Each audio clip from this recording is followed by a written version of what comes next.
ذلك الكتاب لا ريب فيه هدى للمتقين.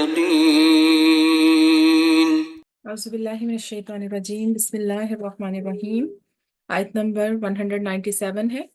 الحج اشہر معلومات، حج کے چند مہینے معلوم ہیں۔ فمن فردا، تو جو کوئی فرض کر لے، فیہن ان میں، الحج حج، فلا رفث، تو نہ کوئی شہوانی کام ہے، ولا فسوق، اور نہ کوئی نافرمانی یا گناہ کا کام، ولا جدالہ، اور نہ کوئی لڑائی جھگڑا، فی الحج حج میں، وما تفعلوا، اور جو بھی تم کرو گے، من خیر نیکی کا کام، یعلم اللہ، اللہ تعالیٰ جان لے گا اسے۔ وتزودوا، اور وتزودوا زادہ راہ کہتے ہیں کہ جو ساتھ سامان سفر لے کے جاتے ہیں۔ وتزودوا، اور زادہ راہ لے لو، فإن خیر الزاد التقوی، تو بہترین زادہ راہ جو ہے وہ تقوی ہے۔ واتقونی، اور مجھے سے ڈرو، یا اولی الالباب، اے عقل والو۔ تو یہاں پر اللہ تعالیٰ فرما رہے ہیں کہ حج کے مہینے جو ہے نا وہ معلوم ہے، یعنی حج کا جو ٹائم ہے انہی دنوں میں، جیسے ہمیں پتہ ہے کہ ذی الحج کے مہینے میں ہی حج ہوتا ہے۔ تو یہاں پر مہینوں سے مراد یہ ہے کہ حج کا سفر اصل میں پہلے بہت زیادہ لمبا ہوتا تھا، اور یہ جو حرام مہینے ہیں چار، جس میں ہم دیکھتے ہیں کہ جو حج کے مہینے ہیں نا، جیسے شوال، ذیقعد اور ذوالحج کے 10 دن ہیں، تو شوال اور ذیقعد سے مراد یہ کہ یہ حج ان میں ہوتا نہیں ہے، لیکن اس وقت آپ حج کا سفر شروع کر سکتے ہیں، کیونکہ جس طرح پہلے مہینوں پہ ہوتا تھا نا سفر حج کا، تو یعنی شوال سے اگر آپ نے شروع کیا ذیقعد میں، اور پھر یہ ہے کہ ذوالحج کے 10 دن جو ہیں وہ بھی حج کے دنوں میں ہی آتے ہیں، اور پھر اس کے بعد یہ ہے کہ اس کے علاوہ کسی اور مہینے میں ہم حج نہیں کر سکتے، لیکن عمرہ کر سکتے ہیں۔ اور حج جو ہے وہ ہم دیکھتے ہیں کہ اسلام کے جو 5 بیسک پلرز ہیں اس میں سے ایک حج بھی ہے۔ اور پھر جو بھی کوئی صاحب استطاعت ہو، یعنی جس کے پاس سفر کا سامان ہو، جس کے پاس اتنا روپیہ پیسہ ہو کہ وہ حج کر سکتا ہو، اور اس کے بعد پیچھے بھی اپنے گھر والوں کے لیے یعنی خرچ کے لیے رقم چھوڑ کے جا سکتا ہو، تو اس پر حج فرض ہے، ٹھیک ہے۔ اور اسلام کی جو عمارت ہے وہ 5 چیزوں پر ہے، جیسے نماز ہے، زکوٰۃ، حج، رمضان کے روزے رکھنا، اور سب سے پہلے یہ کہ اللہ کی وحدانیت کی اور نبی کریم صلی اللہ علیہ وسلم کی نبوت کی گواہی دینا۔ اور ساری زندگی میں ایک دفعہ فرض ہے حج، اگر اس سے زیادہ بھی آپ کرنا چاہیں تو اس میں حرج کوئی نہیں ہے، لیکن جو فرض ہے وہ آپ کا پورا ہو جاتا ہے ایک دفعہ میں۔ اسی طرح سیدنا علی رضی اللہ تعالیٰ عنہ نے فرمایا کہ جس نے قدرت ہونے کے باوجود حج نہ کیا، یعنی اس کے پاس اتنا مال و دولت تھا لیکن اس نے اس کو امپورٹنٹ نہیں سمجھا، تو اس کے لیے برابر ہے کہ وہ یہودی ہو کر مرے یا نصرانی۔ تو یعنی اس سے مطلب یہ پتہ چلتا ہے کہ اللہ تعالیٰ نے ایک چیز آپ کے اوپر فرض کی ہے، ان لوگوں کی طرف سے تو یعنی ایک جسٹیفیکیشن ہو جاتی ہے کہ جن کے پاس اتنے مال و اسباب نہیں ہیں کہ وہ اس راستے پر جا سکیں یا پھر یہ کہ وہاں پر پہنچ سکیں، لیکن ایسے لوگ کہ جن کو اللہ تعالیٰ نے اتنی وسعت دی ہے، اتنا مال و دولت دیا ہے، تو ان کے لیے ضرور فرض ہے کہ وہ پہلی فرصت میں حج پر جائیں۔ اور حج کا بدلہ کیا ہے کہ حج کا انسان جو ہے نا وہ یعنی جب حج پر جاتا ہے اور بغیر کسی گناہ کے، جیسے اللہ تعالیٰ نے فرمایا کہ حج میں کوئی بیہودہ بات نہ کرے، کوئی گناہ نہ کرے، کوئی لڑائی نہ کرے، تو اس کو کہتے ہیں کہ حج مبرور، اور اس کا بدلہ کیا ہے؟ صرف جنت ہے، ٹھیک ہے۔ یعنی جنت جو ہے وہ یعنی حج کے دوران جب آپ جاتے ہیں نا عرفات کے میدان میں، تو کہا جاتا ہے کہ انسان اس دن گناہوں سے اس طرح پاک ہو جاتا ہے کہ جس طرح وہ آج ہی پیدا ہوا ہے۔ یعنی حج اور عمرہ جو ہے نا وہ انسان کے گناہوں کو ایسے مٹا دیتے ہیں کہ جیسے ہم بھٹی میں ڈالتے ہیں نا سونا یا کوئی چاندی وغیرہ، جس طرح اس کے اوپر ایک بالکل ایک وہ کور ہو جاتا ہے، صاف ہو جاتا ہے اوپر سے، تو اسی طرح حج جو ہے وہ آپ کے پچھلے سارے گناہوں کو معاف کر دیتا ہے۔ اور پھر یہ ہے کہ حج اور عمرے کا جو ثواب ہے نا وہ اس کی محنت کے مطابق ہے، یعنی جس نے جتنی جدوجہد کی، جیسے پیدل چلنے والے کا ثواب اس سے بھی زیادہ ہے کہ جو سواری پر گیا،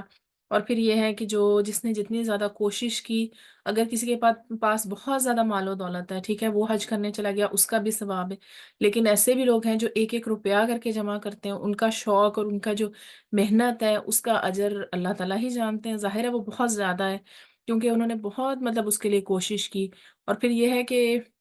سواری والے کے بھی لیے اجر ہے، لیکن یہاں پر ایک امپورٹنٹ پوائنٹ ہے کہ اپنے آپ کو جان بوجھ کر خطرے میں نہیں ڈالنا۔ جیسے اب آج کل حج کے دنوں میں بہت زیادہ شدید گرمی تھی، اور اگر کوئی یہ کہے کہ نہیں اس گرمی میں ہر صورت میں پیدل ہی چل کے جاؤں گا کیونکہ مطلب مجھے نیکی زیادہ ملے گی یا مجھے اجر زیادہ ملے گا، تو یہ اپنی جان کو خطرے میں ڈالنے والی بات ہے۔ اللہ تعالیٰ نے فرمایا کہ استطاعت کے مطابق جو ہے نا وہ نیکی کرو، وما تفعلوا من خیر، اور جو بھی تم نیکی کرو گے اللہ تعالیٰ جانتے ہیں کہ کس نے کس نیت سے کی ہے۔ اور پھر یہ کہ حج کرنے والے کی دعائیں بھی قبول ہوتی ہیں۔ اور پھر یہ ہے کہ حج کے لیے اگر کوئی شخص نکلا ہے، جیسے اس دفعہ ہم نے دیکھا کہ بہت زیادہ لوگوں کی ڈیتھ ہو گئی تھی، تو اللہ تعالیٰ ان کا پورا اجر دیں گے اور قیامت تک اس کو حج کا ثواب ملتا رہے گا۔ اور قیامت کے دن بھی جب لوگوں کو اٹھایا جائے گا نا، تو حاجی جو کیا ہے وہ تلبیہ کہتے ہوئے، تلبیہ کہتے ہیں لبیک اللہم لبیک، تو یہ تلبیہ کہتے ہوئے پڑھیں گے، اٹھیں گے یعنی نا۔ تو اب ہم کچھ دیکھ لیتے ہیں کہ حج کے کام جو اس آیت میں اللہ تعالیٰ نے فرمائے کہ کیا کیا چیز نہیں کرنی۔ سب سے پہلے اللہ تعالیٰ نے فرمایا کہ فلا رفسا، یعنی کوئی شہوانی فعل نہ ہو۔ شہوانی فعل سے مراد یہ ہے کہ ایسی کوئی بات، کوئی ایسا ذکر کرنا، یا جیسے ہسبینڈ وائف کا ریلیشن ہوتا ہے یہ، یا پھر یہ کہ اس طرح کی ایون باتیں بھی کرنا، یہ بھی مطلب نہیں کرنی چاہیے حج میں، ٹھیک ہے، احرام باندھنے کے بعد۔ ولا فسوق، اور نہ کوئی نافرمانی۔ نافرمانی سے مراد یہ ہے کہ کوئی اس طرح کی یعنی احرام میں آپ پہ پابندی ہے کہ آپ شکار نہیں کر سکتے، آپ بال نہیں کٹوا سکتے، آپ ناخن نہیں کاٹ سکتے، ٹھیک ہے، اور تو اس طرح کی کوئی بھی چیز ایسی نہیں کرنی کہ جو احرام میں منع ہے، اور نہ ہی کوئی لڑائی جھگڑا کرنا ہے، کیونکہ یہ سب سے امپورٹنٹ بات اس لیے ہے کہ ایک تو رش بہت زیادہ ہوتا ہے، اور بہت زیادہ ملکوں سے آئے ہوئے لوگ ہیں، جو کبھی یہ ہوتا ہے کہ ایک دوسرے کی لینگویج بھی سمجھ نہیں پاتے، لیکن یہ کہ لاکھوں کے لوگ وہاں پر ایک ہی میدان میں جمع ہوتے ہیں، اور پھر یہ کہ گرمی بہت زیادہ شدید ہوتی ہے، تو بہت ممکن ہے کہ وہاں پر انسان کا صبر جواب دے جائے، یا کوئی ایسے لڑائی جھگڑے کی صورتحال پیدا ہو جائے۔ تو اللہ تعالیٰ فرماتے ہیں کہ یہی اسی چیز کی پریکٹس ہے، یہ جو ہے نا ایک کمیونٹی کی ایک عبادت اسی وجہ سے ہے کہ سب مل کے جو ہے وہ ایک امت نظر آئیں، جیسے وہاں پر نظر آتے ہیں کہ کوئی کسی ملک سے آیا ہوا ہے، کوئی کسی کی زبان نہیں سمجھ رہا، لیکن سب ایک دوسرے کے لیے اتنی زیادہ ان میں ایک پیشنس ہوتی ہے، اتنی کائنڈنیس ہوتی ہے، ایک دوسرے سے چیزیں شیئر کر رہے ہوتے ہیں۔ تو یہی حج کا مقصد بھی یہی ہے کہ ولا جدال فی الحج، کے حج میں کوئی لڑائی جھگڑا نہ ہو۔ تو جس نے ان پابندیوں کو پورا کیا، تو اس دن وہ ایسے ہو جائے گا، گناہوں سے پاک ہو جائے گا، جیسے کہ اللہ تعالیٰ نے اس کو جس دن پیدا کیا تھا۔ تو یہ جو پابندیاں ہیں نا، یہ انسان کی تربیت کے لیے ہم دیکھتے ہیں۔ پھر اللہ تعالیٰ فرماتے ہیں کہ وَمَا تَفْعَلُوا مِنْ خَيْرٍ، اور جو تم نیکی کرو گے اللہ تعالیٰ اس کو جان لیں گے، ٹھیک ہے۔ یعنی کہ تم نے جیسے پہلے اللہ تعالیٰ نے مطلب تمہیں برے کاموں سے روکا، اور یہ نیکی کا جو اللہ نے موقع دیا نا، اور انسان یہ بھی مطلب اس کے لیے بہت بڑی ایک سعادت کی بات ہے کہ اللہ تعالیٰ جس کو حج کا موقع دے دے، میدان عرفات میں پہنچنے کا موقع دے دے، تو اس کو موقع سے پورا فائدہ اٹھانا چاہیے۔ وَتَزَوَّدُوا، اور زادرہ ساتھ لے لو۔ پہلے یہ تھا کہ کبھی ایسے ہوتا تھا کسی زمانے میں کہ لوگ حج کے لیے نا بغیر اپنا مال و اسباب لیے نکلتے تھے، یعنی کچھ بھی، اب آج کل کی طرح تو نہیں تھا کہ جہاں بھی جائیں گے تو آپ کو ہوٹلز وغیرہ مل جائیں گے، کھانا مل جائے گا، اور پھر اس کے بعد جہاں بھی آپ سٹے کریں گے آپ کو رومز مل جائیں گے۔ وہ دور ایسا تھا کہ آپ جو گھر سے ساتھ لے کے گئے، زیادہ تر صحرا کا سفر ہوتا تھا، تو آپ جو اپنا زادرہ ساتھ لے کے گئے تو موسٹلی وہی آپ کے ساتھ سارا سفر میں چلتا تھا۔ تو کچھ لوگ یہ کہتے تھے کہ ہمارا اللہ تعالیٰ پہ توکل ہے، تو ہمارے جو بھی ہمیں مطلب میسر ہوگا ہم کھا پی لیں گے، لیکن پھر اتنا لمبا سفر، اور پھر انسان اپنی بھوک اور پیاس سے بے نیاز تو نہیں ہو سکتا، تو وہ مکہ آ کے کیا کرتے تھے، پھر وہ لوگوں سے مانگنا شروع کر دیتے تھے، مطلب کھانا پینا مانگنا شروع، یا پھر ایسے کہ سفر کی ضروریات کے لیے۔ تو اللہ تعالیٰ نے فرمایا کہ اپنا زادرہ ساتھ لے کے آیا کرو، یعنی انسان پھر اس طرح کی فکر سے بے نیاز ہو کے نا اپنی عبادت پہ فوکس کر سکتا ہے، جب اس کو پتا ہو کہ جب کھانے کا وقت آئے گا تو میرے پاس کچھ نہ کچھ کھانے کے لیے ہے۔ یا پھر یہ کہ آج کل کے دور میں جس طرح اگر آپ وہاں پر سٹے کرتے ہیں، اگر کسی گروپ کے ساتھ جاتے ہیں تو وہ لوگ ارینج کرتے ہیں، اگر آپ خود جاتے ہیں تو آپ کے پاس پلیز کم اتنے پیسے ہونے چاہیے کہ آپ اپنا جیسے انتظام کر سکیں وہاں پر کھانے پینے کا۔ تو یہ چیز آپ کو باقی سب چیزوں سے بے نیاز کر کے آپ کو فوکس کرنے پر یعنی ہیلپ کرتی ہے آپ کو اپنی عبادات پر۔ تو پھر اللہ تعالیٰ نے یہ بھی فرمایا کہ بہترین زادرہ جو ہے وہ تقویٰ ہے، یعنی جو چیزیں آپ نے ساتھ سامان سفر لے کر تو جانا ہے، لیکن سب سے پہلے کہ اپنی نیت کو خالص کرنا ہے، سب سے پہلے یعنی جو تقویٰ ہے نا وہ سب سے زیادہ بہترین چیز ہے جو آپ ساتھ لے کے جائیں گے، اپنے دل کی جو حاضری ہے وہ سب سے زیادہ آپ ساتھ لے کے جائیں گے۔ اور تقویٰ کا یہ بھی مطلب ہے کہ ایک تو اللہ تعالیٰ کا ڈر، اللہ تعالیٰ کا ساتھ ہونے کا تصور، اور دوسرا یہ کہ کمپلیننگ ایٹیچیوڈ نہیں ہونا چاہیے، کہ وہاں پر ظاہر ہے جائیں گے تو یہ مشکلات تو آئیں گی، لیکن یہ کہ انسان پہلے سے اپنا مائنڈ یہ بنا کر جائے کہ مجھے اللہ تعالیٰ کی تقویٰ کے لیے ہی، یا اللہ تعالیٰ کی سے اجر و ثواب کی نیت سے مجھے یہ حج کرنا ہے، تو اس وجہ سے یہ چیزیں پھر باقی میٹر نہیں کریں گی۔ وَاتَّقُونِ یا اولی الالباب، اور مجھ سے ہی ڈرو عقل والوں۔ تو اللہ تعالیٰ فرماتے ہیں کہ جو میرے پہلے احکامات دیے، اور پھر بتایا کہ احکامات کی جو پابندی کریں گے تو اللہ تعالیٰ ان کو جانتے ہیں، پھر فرمایا کہ جو احکامات کو نہیں مانتے، وَاتَّقُونِ یا اولی الالباب، اللہ تعالیٰ فرماتے ہیں کہ پھر مجھ سے ہی ڈرو، کہ عقل والوں کو چاہیے کہ وہ مجھ سے ہی ڈریں، اور پھر یہ کہ اللہ کے عذاب سے ڈر کر ہدایت پر عمل کریں۔ لیسا علیکم جناح، تم پر کوئی نہیں گناہ۔ نیکسٹ آیت ہم دیکھتے ہیں، لیسا علیکم جناح، تم پر کوئی گناہ نہیں ہے، ان تبتغوا، یہ کہ تم تلاش کرو، فضلاً فضل، من ربکم، اپنے رب کی طرف سے، فاذا افضتم، پھر جب تم واپس آؤ، من عرفات، عرفات سے، فذکروا اللہ، تو اللہ کا ذکر کرو، عند المشعر الحرام، مشعر حرام کے نزدیک، وذکروہ، اور اس کو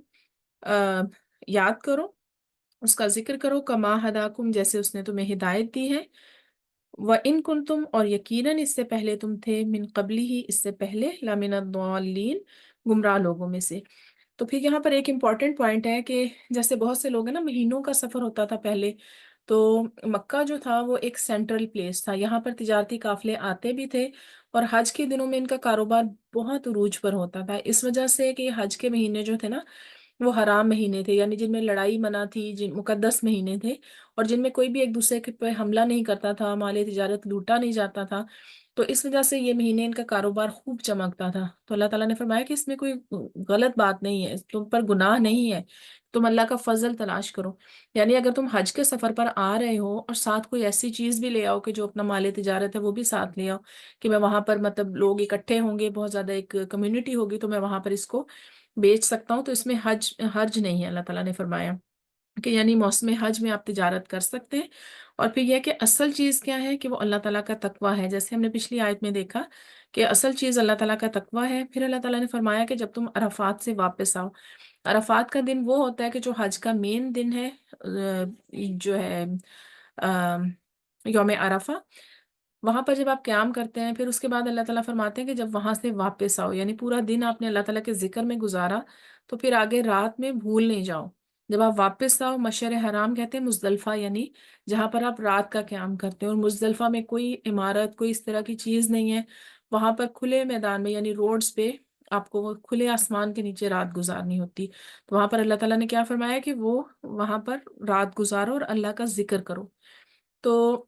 یہ ہے جو ہے نا عرفات کا میدان، جو قریش تھے نا پہلے، وہ عرفات نہیں جاتے تھے، بلکہ وہ مزدلفہ جا کے واپس آ جاتے تھے، لیکن پھر اللہ تعالیٰ نے ان کو بھی حکم دیا کہ تم عرفات جاؤ اور پھر وہاں سے لوٹ کر واپس آؤ، ٹھیک ہے، پھر اللہ تعالیٰ کا ذکر کرو۔ اور پھر یہ ہے کہ مشعر حرام جو ہے وہ مزدلفہ کا سارا علاقہ ہے، جہاں سے آپ نے دیکھا ہوگا کہ حج کی رات کو، عرفات کی رات کو مزدلفہ میں جب لوگ ٹھہرتے ہیں، وہاں سے کنکریاں اکٹھی کرتے ہیں، پھر دوبارہ وہ منا میں جاتے ہیں، تو جہاں پر وہ رمی کرتے ہیں، یعنی جس طرح وہ شیطان کا ایک وہ بنا ہوا ہے، تو وہاں پر وہ جو کنکریاں مارنے کے لیے مزدلفہ سے اکٹھی کی جاتی ہیں۔ کما ہداکم، جیسے کہ اللہ تعالیٰ نے یعنی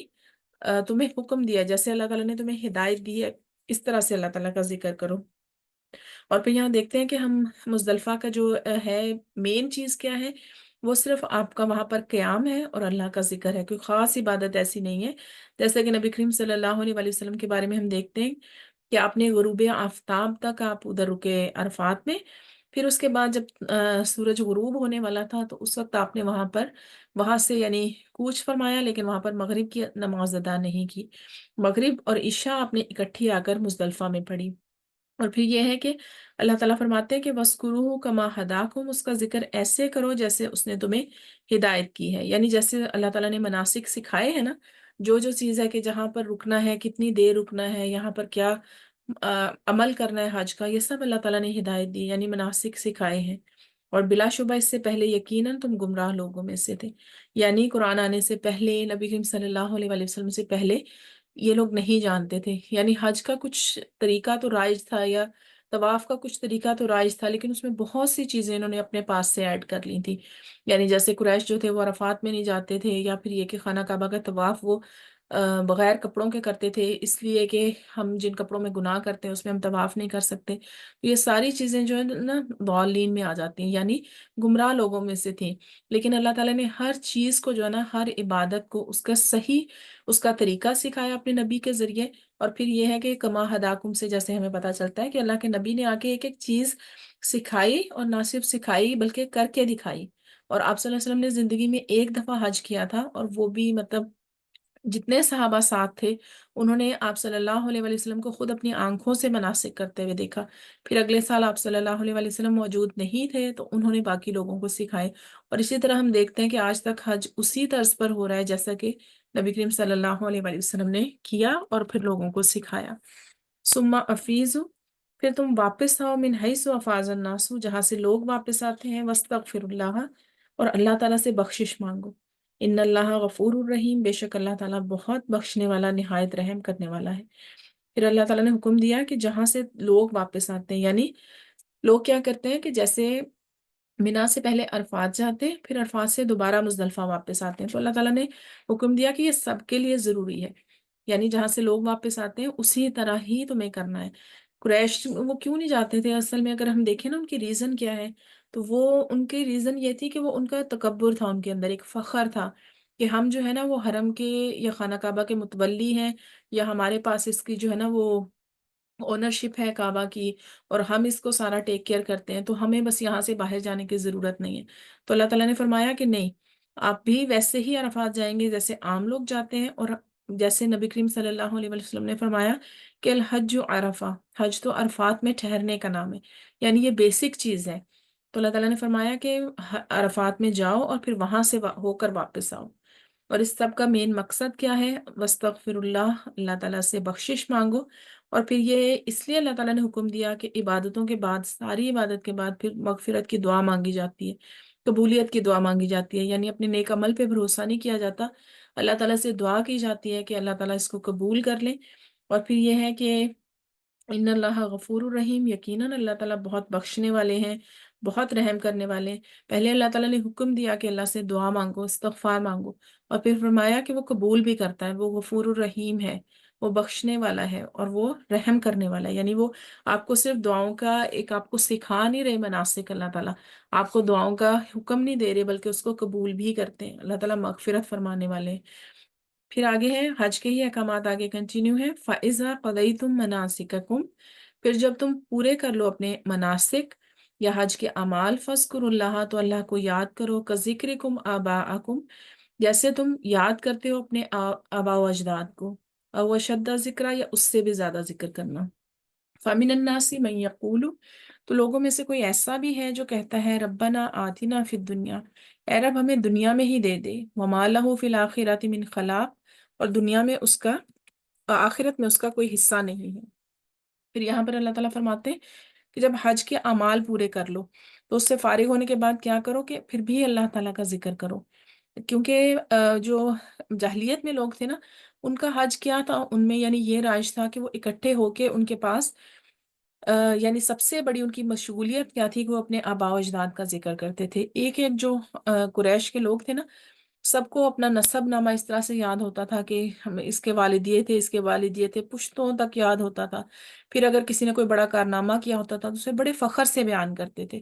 اور پھر اتنا زیادہ یعنی ان کا ذکر کرتے تھے کہ جیسے ہم دیکھتے ہیں ان کے پاس کوئی سوشل میڈیا نہیں تھا، کوئی ٹی وی، کوئی ایسی چیز نہیں تھی، تو ان کی بیسک مصروفیت کیا تھی کہ وہ سب لوگ اکٹھے ہوتے، قصے کہانیاں کہتے، عرب میں شاعری بہت زیادہ تھی، اور وہ شعروں کی شکل میں وہ کیا کرتے تھے، اپنے آباء و اجداد کو اتنا بڑھا چڑھا کر بیان کرتے تھے، اور جس کا نسب نامہ اچھا ہوتا یا جس کے آباء و اجداد نے کوئی اس طرح کے کارنامے کیے ہوتے تو وہ اس پہ بہت زیادہ فخر کرتے تھے۔ اور پھر یہ کہ جیسے مطلب کوئی کہہ رہا ہے کہ میرا باپ لوگوں کو کھانا کھلاتا تھا، کوئی کہتا ہے کہ جی لوگوں کے بوجھ اٹھاتا تھا، پھر ایسے ایسے یعنی اللہ کا ذکر کرنے کی بجائے وہ ان سب چیزوں میں پڑے رہتے تھے۔ تو اللہ تعالیٰ نے کیا فرمایا کہ حج پورا کرنے کے بعد جب مینا میں آپ نے 2 دن رکنا ہے، وہاں پر کیا کرنا ہے کہ وہاں اپنے اللہ کا ذکر کرنا ہے، وہاں پر یہ ضروری نہیں کہ آپ اپنے آباء و اجداد کا ذکر کریں۔ اور پھر اس میں ایک ذکر یہ بھی آ جاتا ہے کہ جو حج کے بعد کے 2 دن ہیں جنہیں ایام تشریق بھی کہا جاتا ہے،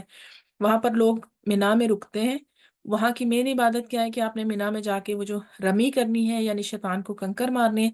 لیکن اس کے علاوہ کوئی خاص ایسی عبادت نہیں ہوتی، کوئی حج کا ریچول ایسا نہیں ہوتا سوائے اللہ تعالیٰ کے ذکر کے، کہ آپ بیٹھے ہیں بس آپ اللہ تعالیٰ کا ذکر کر رہے ہیں، ٹھیک ہے۔ اور یہ حج کا موسم ہی ایسا ہے، حج کا یہ ہے ہی اللہ تعالیٰ کی بڑائی کے لیے، پھر یہ فضا یعنی قائم رہنی چاہیے۔ پھر اللہ تعالیٰ فرماتے ہیں کہ کوئی ایسے لوگ بھی ہیں، یعنی اللہ تعالیٰ مذمت فرما رہے ہیں کہ جو آخرت سے غافل ہیں، وہ کیا کہتے ہیں کہ ہمیں دنیا میں ہی ہمارا حصہ مل جائے، یعنی ان کی ساری دعائیں جو ہیں وہ دنیا کے ارد گرد ہی گھوم رہی ہیں، دنیا میں ہی سب سے زیادہ انہوں نے دل لگایا ہوا ہے۔ اور پھر جیسے یہ کہ عرب جو تھے نا، عرب کے لوگ وہ کیا دعائیں مانگتے تھے کہ اللہ تعالیٰ بارشیں ہو جائیں، ہماری فصلیں اچھی ہو جائیں، ہماری اولاد زیادہ ہو۔ جیسے بیٹوں پہ فخر کرتے تھے تو بیٹے مانگتے تھے اللہ تعالیٰ سے۔ پھر یہ کہ ہماری اگر تجارت اچھی ہوگی تو ہمارے پاس مال و دولت بہت زیادہ ہوگا۔ یعنی ان کا جو تھا نا سارا فوکس جو تھا وہ دنیا تھا، ان کی کوششیں بھی دنیا کے لیے تھی، اور جو ان کی دعائیں تھیں وہ بھی دنیا کے لیے ہی تھی۔ تو اللہ تعالیٰ فرماتے ہیں کہ ٹھیک ہے، جس چیز کو تم نے ترجیح دی وہی تمہیں دی جائے گی۔ وَمَا لَهُ فِي الْآخِرَةِ مِنْ خَلَاقٍ، اور آخرت میں کوئی حصہ نہیں ہوگا۔ کیوں؟ کیوں حصہ نہیں ہوگا؟ کیونکہ انہوں نے مانگا ہی نہیں، کیونکہ انہوں نے اس پر یعنی ان کا ایم ہی وہ نہیں تھا کہ آخرت میں ہمیں کوئی حصہ ملے۔ وَمِنْهُمْ مَنْ يَقُولُ رَبَّنَا، اور پھر دوسری طرف ایسے بھی لوگ ہیں جو کہتے ہیں ربنا آتنا فی الدنیا حسنہ، اے اللہ ہمیں دنیا میں بھی بھلائی عطا فرما، وفی الآخرۃ حسنہ، اور آخرت میں بھی بھلائی عطا فرما، وقنا عذاب النار، اور ہمیں آگ کے عذاب سے بچا۔ پھر اللہ تعالیٰ فرما رہے ہیں کہ ایسے بھی لوگ ہیں، یعنی دعا کرنے کا طریقہ کیا ہے کہ اللہ تعالیٰ فرماتے ہیں ایسے لوگوں کی اللہ تعالیٰ تعریف کر رہے ہیں کہ جو دنیا کی رزق بھی، دنیا کی زندگی کی ضرورتیں بھی اللہ سے مانگتے ہیں، اور آخرت کی بھی اللہ تعالیٰ سے ہی مانگتے ہیں، کیونکہ اللہ تعالیٰ کے لیے، اللہ تعالیٰ کے خزانوں میں کوئی کمی نہیں ہے۔ وہ اگر دنیا میں دے سکتا ہے وہ آخرت میں بھی دے سکتا ہے۔ تو مانگنے کا سلیقہ آنا چاہیے، یعنی جب ہم اللہ تعالیٰ سے مانگے تو ہم یہ نہیں کر سکتے کہ اگر ہم کہیں کہ ہم بہت زیادہ آخرت اورینٹیڈ ہیں، یا ہمارا گول جو ہے وہ آخرت ہے، تو ہم دنیا نہیں مانگیں گے۔ نہیں، دنیا میں رہنا ہے، دنیا کی ضرورتیں بھی اللہ تعالیٰ سے ہی مانگنی ہے۔ جیسے یعنی اچھا گھر ہے، یا پھر یہ کہ بہترین آپ کا لائف پارٹنر ہے، اولاد ہے، یہ سب چیزیں مانگنے سے اللہ تعالیٰ نے منع نہیں فرمایا، کیونکہ یہ بھی اللہ نے عطا کرنی ہے۔ اور پھر یہ کہ آخرت میں بھی بھلائی عطا فرما۔ آخرت کی بھلائی کیا ہو سکتی ہے کہ اللہ تعالیٰ عذاب قبر سے بچائے، اللہ تعالیٰ حساب کتاب میں آسانی فرمائے، اور پھر آخر جو ہے وہ سب سے زیادہ مین چیز جو ہے وہ جنت الفردوس میں پہنچنا یا اللہ کا دیدار ہے۔ تو آخرت کی بے شمار نعمتیں ہیں۔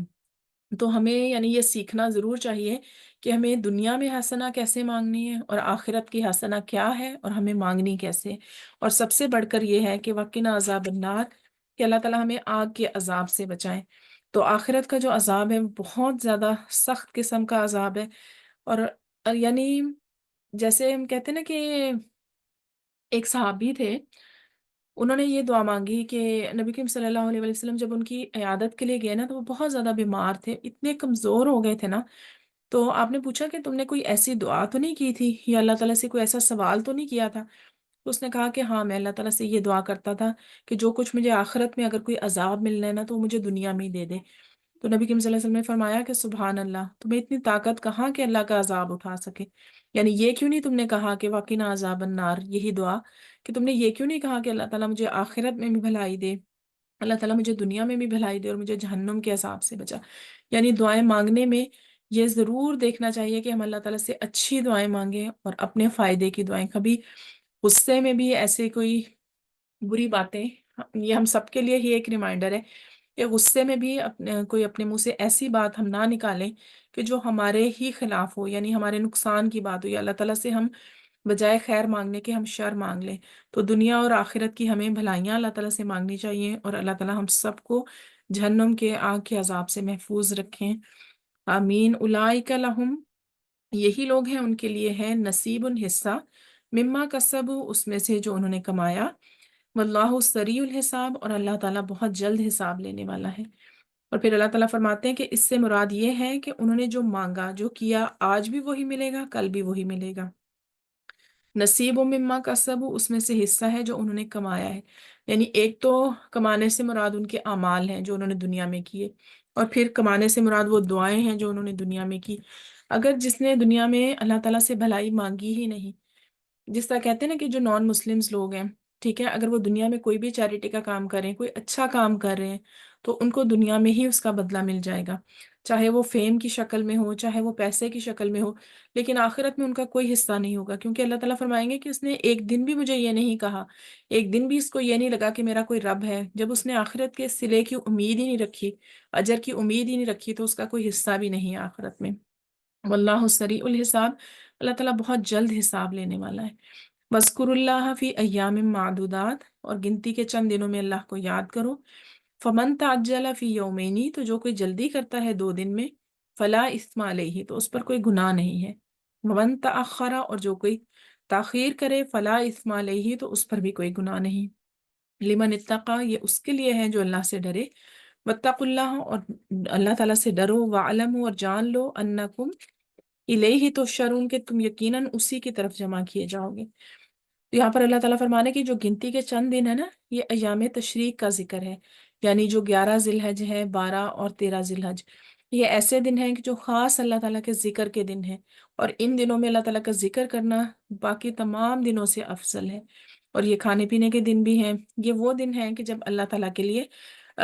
یعنی جو حج کے باقی مناسک ہیں وہ پورے کرتے ہیں اور اللہ تعالیٰ کا ذکر کیا جاتا ہے۔ تو یہاں پر جو 2 دن سے مراد یہ ہے کہ اگر جو 2 دن یعنی مینا میں جب رکتے ہیں نا،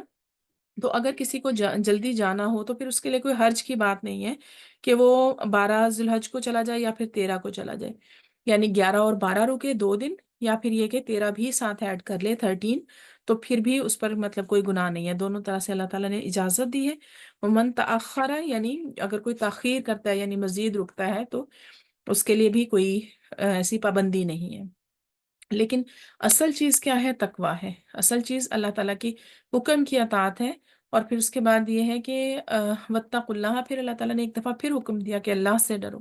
یعنی یہ جو سارے احکامات کر رہے ہو، اللہ تعالیٰ کے احکامات پر عمل کر رہے ہو، ساتھ ساتھ کیا ہونا چاہیے؟ اللہ کا تقویٰ اور ثواب کی امید ہونی چاہیے، اور اس کے عذاب سے خوف ہونا چاہیے۔ وَاعْلَمُوا اور جان لو، انکم الیہ تحشرون اسی کی طرف تم جمع کیے جاؤ گے۔ جو حج کا سب سے بڑا سبق ہے نا، وہ یہی ہے کہ انسان دیکھیں کیسے کہ اس کا لباس بھی وہی ہے، جو 2 چادروں میں جس طرح اس کا کفن ہوتا ہے اسی طرح 2 چادروں میں وہ حج کرتا ہے، اور اسی طرح جو ہے وہ حج کے میدان میں لوگ جمع ہوتے ہیں کہ جیسے حشر کے میدان میں جمع ہوں گے۔ اور شاید آپ لوگوں کو یہ بات پہلے سے معلوم بھی ہو، لیکن ہو سکتا ہے کہ ایک نئی بھی ہو آپ لوگوں کے لیے، کہ جو میدان حشر ہے نا، جو حساب کتاب جو شروع ہوگا یا پوری مخلوق کو جمع کیا جائے گا، وہ میدان عرفات میں ہی جمع کیا جائے گا۔ اس دن زمین بالکل جب برابر کر دی جائے گی تو ساری مخلوق جو ہے وہ میدان عرفات میں جمع کی جائے گی۔ تو آپ یہ سمجھیں کہ ایک طرح کی یہ پریکٹس ہی ہے جو حج کا سفر ہے نا،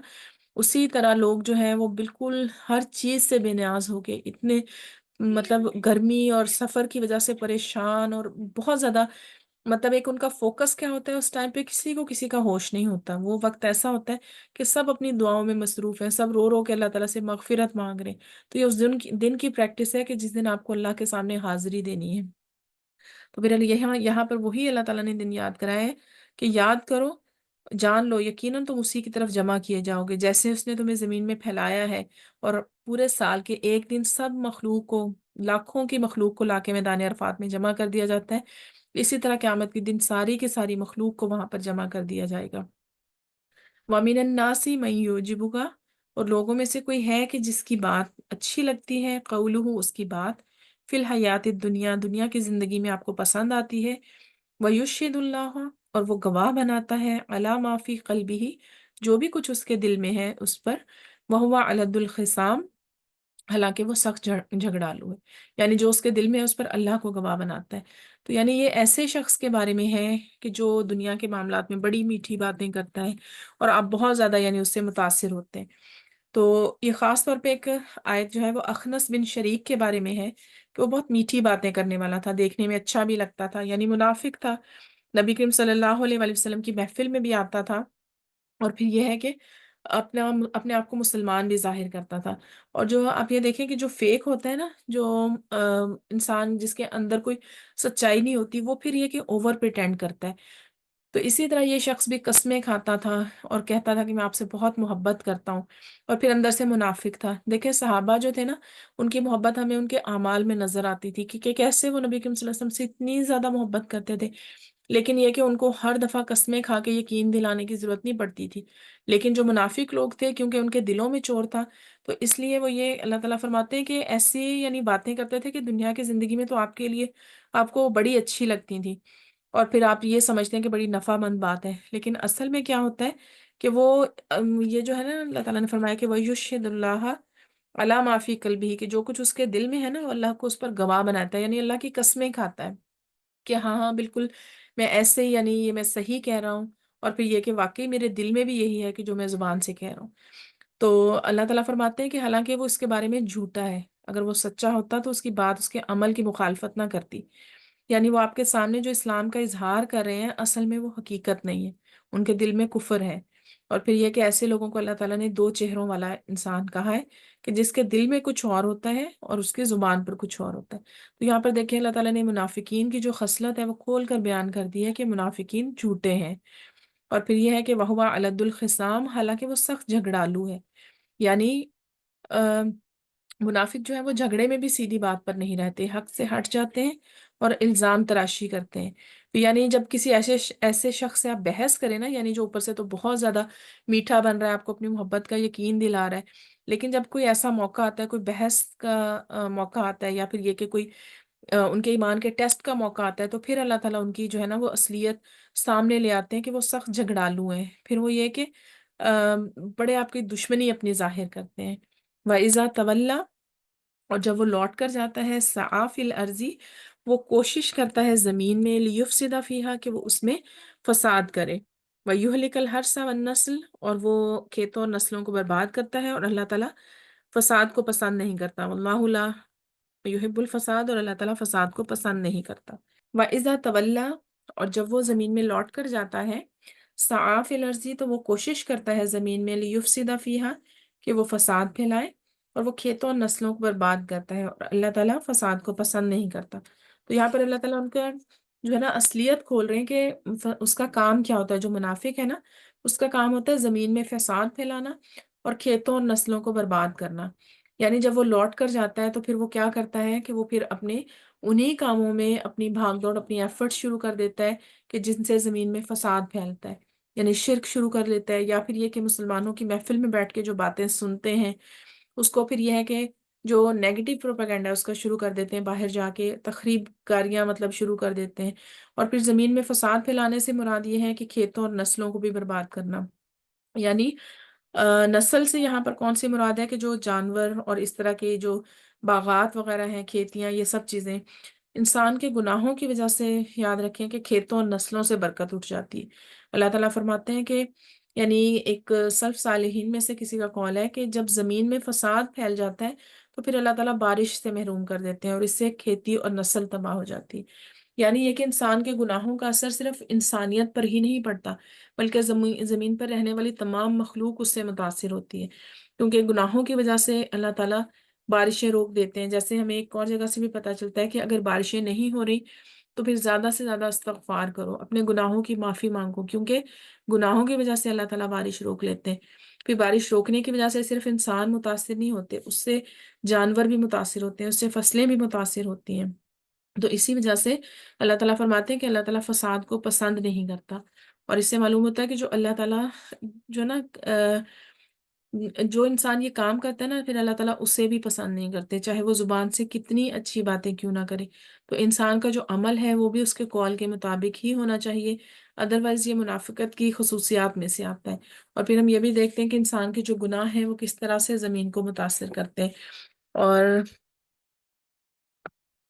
انسان کے گناہوں کی وجہ سے یعنی یہ ہے کہ زمین سے بارشیں روک لی جاتی ہیں، اور پھر یہ کہ زمین پر جو دوسری مخلوقات ہیں وہ بھی اس سے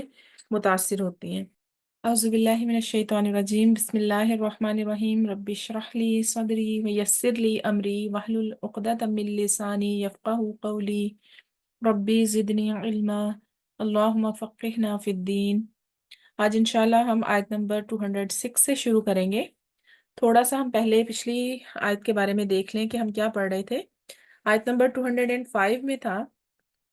کہ اللہ تعالیٰ نے فرمایا تھا کہ وَإِذَا تَوَلَّى سَعَىٰ فِي الْأَرْضِ، یعنی ایسے شخص کے بارے میں بتایا تھا کہ جو زمین میں فساد کی کوشش کرتا ہے، اور فساد کس طرح، یعنی اپنی ذاتی فائدے کے لیے وہ گناہ اور نافرمانی کے کام کرتا ہے اور کھیتی اور نسل کو نقصان پہنچاتا ہے، اور اللہ تعالیٰ فساد کرنے والے کو پسند نہیں کرتا۔ آگے ایسے ہی شخص کی خصوصیات بیان ہو رہی ہیں، آیت نمبر 206 میں ہے وَإِذَا قِيلَ لَهُ، اور جب اس سے کہا جاتا ہے اتق اللہ، اللہ سے ڈرو، اخذت العزت، تو اس کی عزت اسے پکڑ لیتی ہے، بالاسم، گناہ کے ساتھ، فحسبہ جہنم، تو اس کے لیے جہنم کافی ہے، ولبئس المہاد، اور وہ یقیناً بہت ہی برا ٹھکانہ ہے۔ اور پھر ایسے شخص سے یعنی جب کہا جاتا ہے جو منافق ہے، جو زمین میں فساد پھیلانے کی کوشش کرتا ہے کہ اللہ سے ڈرو، تو وہ کیا کرتا ہے، وہ تکبر کرتا ہے۔ اس کی عزت، یعنی عزت سے مراد یہاں پر اس کا جو غرور ہے یا اس میں جو ایگو ہے نا، وہ اسے اسی گناہ پر جمے رہنے پر مجبور کر دیتی ہے. یعنی اسے لگتا ہے کہ لوگوں میں میرا جو اپنا ایک امیج بنا ہوا ہے نا وہ خراب ہو جائے گا. اور پھر یہ ہے کہ دوسرا جو اس کو کہنے والا ہے نا، وَإِذَا قِيلَ لَهُ، یعنی کوئی جب اسے کہتا ہے تو وہ کہنے والے کو اپنے سامنے چھوٹا سمجھتا ہے، یعنی وہ اللہ تعالیٰ کی بات کو اہمیت نہیں دیتا اور اس بات بتانے والے کو بھی اہمیت نہیں دیتا. وہ یعنی تکبر ایسے کرتا ہے کہ وہ اللہ تعالیٰ کی بات کو ماننے سے انکار کر دیتا ہے. اور اس میں سب سے مین ریزن جو یہاں پر بتائی گئی ہے وہ اس کو اپنے وقار کا خیال آتا ہے. یعنی جو بھی اس نے غلط جو روش اختیار کی ہوئی تھی، اور اس کا جو غرور ہے، اس کا گھمنڈ جو ہے وہ اس کو جمے رہنے پر مجبور کر دیتا ہے. تو اللہ تعالیٰ ایسے شخص کی کیا خصوصیات بتا رہے ہیں کہ وہ منافق ہے، یعنی وہ دو چہروں والا ہے. اور پھر یہ کہ اس کی فطرت جو ہے وہ خراب ہو چکی ہے. تو اللہ تعالیٰ نے یہاں پر کیا فرمایا، فحسبہ جہنم، تو اس کے لیے جہنم کافی ہے. اور یہ یعنی اس کا ٹھکانہ جو ہوگا وہ جہنم ہوگا. اور یہ کس وجہ سے ہے کہ یعنی انہوں نے اللہ کے مقابلے میں، اللہ کی آیات کے مقابلے میں تکبر کیا، اور یہ کہ اس کو حقیر سمجھا. نیکسٹ آیت ہے وَمِنَ النَّاسِ مَن یشری، اور لوگوں میں سے کوئی ہے جو بیچ دیتا ہے نفسہ، اپنی جان تک کو بھی، ابتغاء حاصل کرنے کے لیے، مرضات اللہ، اللہ کی رضا، واللہ رعوف بالعباد، اور اللہ تعالیٰ بندوں پر بے حد نرمی کرنے والا ہے. یہ آیت جو تھی وہ حضرت صہیب رومی رضی اللہ تعالیٰ عنہ کے بارے میں نازل ہوئی تھی.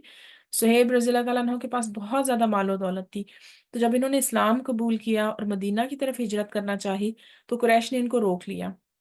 اور انہوں نے یہ کیا کہا کہ جو اپنی مال و دولت ہے نا وہ تم نے ہمارے ہی علاقے میں رہ کر کمائی ہے، تو اس کو اگر چھوڑ دو تو پھر چلے جاؤ. تو انہوں نے کیا کیا کہ اپنا سارا مال و دولت دے دیا اور خالی ہاتھ جو تھی وہ مدینہ کی طرف ہجرت کی. تو آپ صلی اللہ علیہ وآلہ وسلم کو جب پتہ چلا تو آپ صلی اللہ علیہ وسلم نے فرمایا کہ صہیب نے بہت ہی نفع کا سودا کمایا ہے. تو اللہ تعالیٰ یہاں پر ایسے ہی شخص کے بارے میں فرما رہے ہیں کہ جو اپنی جان تک بیچ دیتا ہے، یعنی اللہ تعالیٰ کی رضا کے حصول کے لیے اتنے مخلص مومن ہیں کہ وہ کسی چیز کو اہمیت نہیں دیتے. یعنی انسان کے پاس سب سے زیادہ قیمتی چیز کیا ہے کہ اس کی جان ہے.